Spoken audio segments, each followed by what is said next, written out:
ఓం శ్రీ సాయిరామ్. సాయిబాబా పారాయణంలోని ఈరోజు తాత్యా కోతే పాటిల్ ఎవరు, ఐరోపా పెద్ద మనిషి ఎవరు గురించి తెలుసుకుందాము. తాత్యా కోతే పాటిల్ బాబా తన భక్తుల యోగక్షేమాల విషయంలో చాలా జాగ్రత్త వహించేవారు. ఒకసారి తాత్యా కోతే పాటిల్ టాంగాలో కోపర్గాంలో జరిగే సంతకు వెళ్ళాలనుకున్నాడు. హడావిడిగా మసీదుకి వెళ్ళి టాంగా నాపుకొని బాబాకు నమస్కరించి వెంటనే సంతకు బయలుదేరే హడావుడిలో ఉన్నాడు. బాబా అతనితో సంత సంగతి తర్వాత అసలు ఊరి నుంచి బయటకు వెళ్ళవద్దని చెప్పారు. కానీ తాత్యా అవేమీ గమనించలేనంత తొందరలో ఉండటం చూసి శ్యామాని తీసుకొని వెళ్ళమని చెప్పారు.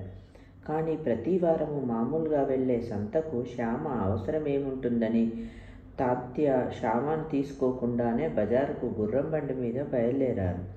2 గుర్రాలలో ఒకటి 300 రూపాయలు పెట్టి కొన్నది చాలా చురుకైనది. అది చాలా వేగంగా పరిగెత్తసాగాయి.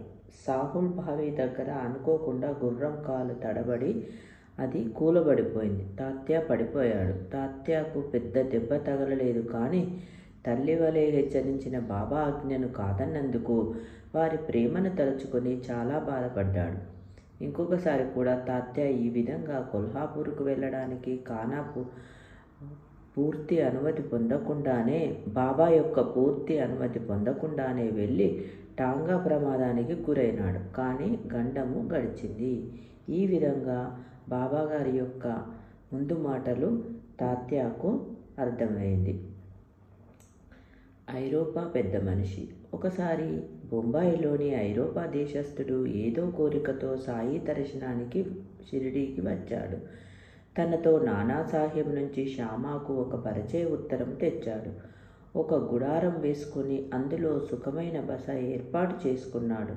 బాబా అనుమతి లేకుండా మసీదు పైకి వెళ్ళి బాబా దర్శనం చేసుకోవడము ఎవరికీ సాధ్యం కాదు.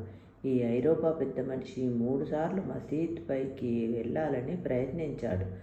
సాధ్యము కాలేదు. అతనికి ఏమో బాబా దగ్గరగా వెళ్ళి మోకాళ్ళ మీద కూర్చొని నమస్కరించి బాబా చేతిని ముద్దు పెట్టుకొని కొంతసేపు అక్కడే ఉండాలని కోరిక. కానీ బాబా అతనిని తన దగ్గరకు రానివ్వలేదు. క్రింద సభామండపంలో ఉండి అక్కడి నుంచే దర్శించుకోవాలని శాసించారు. తనకు జరిగిన దానిని అతడు అమర్యాదగా భావించి చాలా నిరాశ చెంది తిరిగి వెళ్ళిపోవడానికి నిశ్చయించుకొని బాబా అనుమతి కింద నుంచే కోరాడు.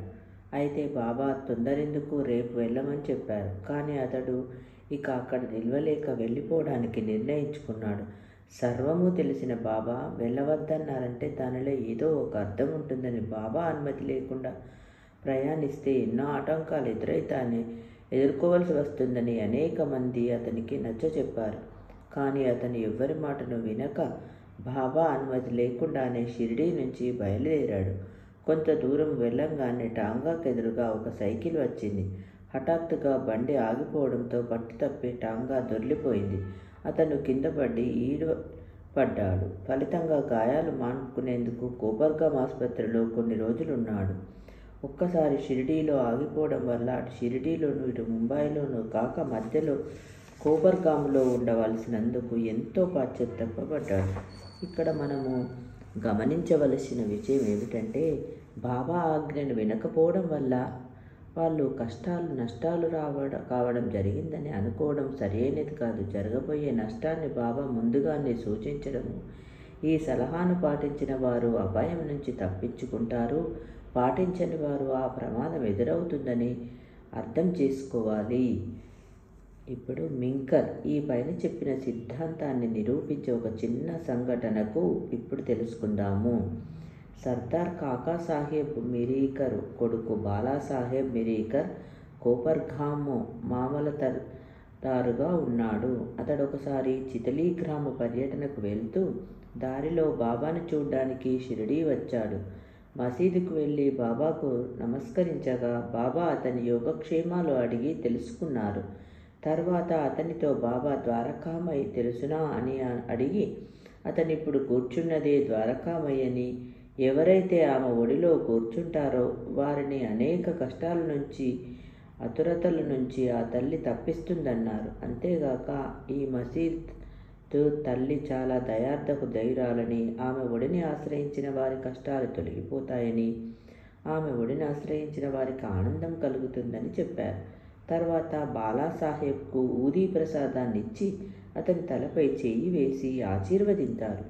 మిరీకర్ బయలుదేరుతుంటే బాబా అతనితో, నీకు పొడవాటి బాబా అంటే తెలుసునా అని అడుగుతూ వారి చేతిని పాము పడగలా సూచిస్తూ, ఇలా భయంకరంగా ఉంటుంది, కానీ మనం ద్వారకామాయి బిడ్డలం, మనల్ని అదేం చేయగలదు, తరింపచేసే ద్వారకామాయి ఉండగా సర్పం ఎట్లా సంహరించగలదు అని అన్నారు. అప్పుడు అక్కడ ఉన్న వాళ్ళందరికీ బాబా ఇప్పుడు ఈ ఉపన్యాసం ఎందుకు ఇచ్చారో తెలుసుకోవాలని అనిపించిన బాబాను అడిగే ధైర్యము ఎవరికీ లేదు. మిరీకర్ ఆలస్యం అయిపోతుందని బయలుదేరాడు. అప్పుడు బాబా అక్కడే ఉన్న శ్యామతో మిరీకర్ వెంట చితలి వెళ్ళి రమ్మన్నారు. అయితే మిరీకర్ శ్యామకు చితలి వచ్చి వెళ్ళడం కష్టం కనుక ఎందుకు శ్రమ, అనవసరమైన అని వద్దన్నాడు. శ్యామ ఇదే సంగతి బాబాకు చెప్పగా, బాబా అతని మంచిని మనం కోరాము, అతని నుదుటన ఏమి రాస్తుందో అదే జరుగుతుంది అన్నారు. ఇంతలో మిరీకర్కు బాబా ఆజ్ఞ పాటించాలన్న నియమం గుర్తుకు వచ్చి అతను శ్యామను రమ్మని అడగగా శ్యామ మళ్ళీ బాబా అనుమతి తీసుకుని చితలి వెళ్ళాడు. ఆఫీసులో ఎవరూ రాకపోవడం వల్ల వీరికి ఆంజనేయుల ఆలయంలో బస ఏర్పాటు చేశారు. ప్రయాణకు అలసట తీర్చుకుంటూ కూర్చునుండగా మిరీకర్ వార్తాపత్రిక చదువుకున్నాడు. అతని నడుం వరకు కప్పుకున్న దుప్పటి మీద ఒక సర్పం ఉంది. దీనిని ఎవ్వరూ గమనించలేదు. ఏదో అలికిడి అయితే నౌకరు దీపం తెచ్చి చూడగా పాము కనిపించింది. మిరీకర్ భయంతో వణికిపోసాగాడు. శ్యామ బాబాను ఈ ఆపదను తొలగించమని ప్రార్థించాడు. అందరూ కర్రలు పట్టుకొని సిద్ధంగా ఉన్నారు. పాము నెమ్మదిగా నడుము నుంచి దిగడం ప్రారంభించింది. దానిని అందరూ కొట్టి చంపేశారు. దీనితో మిరీకర్కు సాయి సమర్థునిపై ప్రేమ పొంగి కన్నీరు రూపంలో పొరలింది. ఈ గండాన్ని ముందే తెలుసుకొని హెచ్చరించడమే కాక శ్యామను కూడా సహాయంగా పంపించారు. అంతేగాక మసీదు దర్శన మహత్యాన్ని చెప్పడమే కాక నిదర్శనం చూపించారని గ్రహించి మిరీకర్ బాబాపై ప్రేమతో మరిపించాడు. ఈ విధంగా బాబాగారి మహిమలు ఎన్నెన్నో ఉన్నవి. ఇంకా కొన్ని వీడియోలు మరికొన్ని బాబా యొక్క సంఘటనలు తెలుసుకుందాము. ఓం శ్రీ సాయిరామ్.